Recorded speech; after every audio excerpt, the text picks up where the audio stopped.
हे केशव, एक विचार और है। आपका ध्यान लगाते समय मन में केवल आप रहें और संसार का कोई विचार बाधा ना डाले।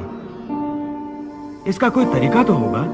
हाँ, एक आसान तरीका तो है, परंतु वो कोई विधि नहीं है, बल्कि एक गुण है, एक योगिक कला है, जिससे ध्यान लगाने में बड़ी सहायता होती है।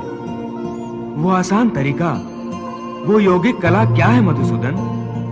सुनो अर्जुन, संसार के झमेलों से बचने के लिए मनुष्य एकांत में बैठकर मन को प्रभु के ध्यान में लगाए, क्योंकि एकांत में मनुष्य अपने भीतर झांक सकता है। इसी आत्मा से संपर्क ही प्रभु से मिलन का पहला चरण है। इसलिए हे अर्जुन, जो मुझसे मिलन चाहता है उसे सबसे पहले अपने अंतर में ही झांकना चाहिए, और यह तभी संभव हो सकता है जब मनुष्य का अपना शरीर उसके नियंत्रण में हो।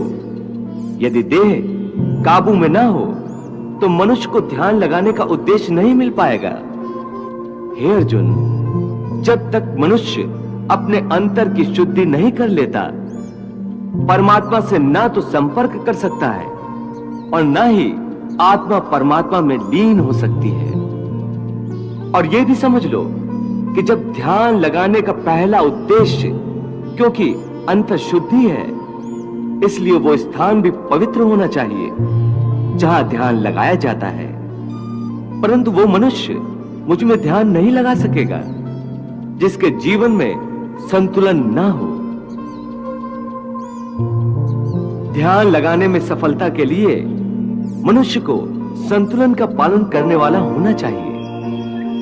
मेरे भक्त को चाहिए कि वो ना इतना खाए कि यूं लगे जैसे वो केवल खाने के लिए जीता है, ना ही इतना कम खाए कि हड्डियों का ढांचा बन जाए, ना इतना सोए कि दिन को भी रात समझे, ना इतना कम सोए कि रात को भी रात न समझे।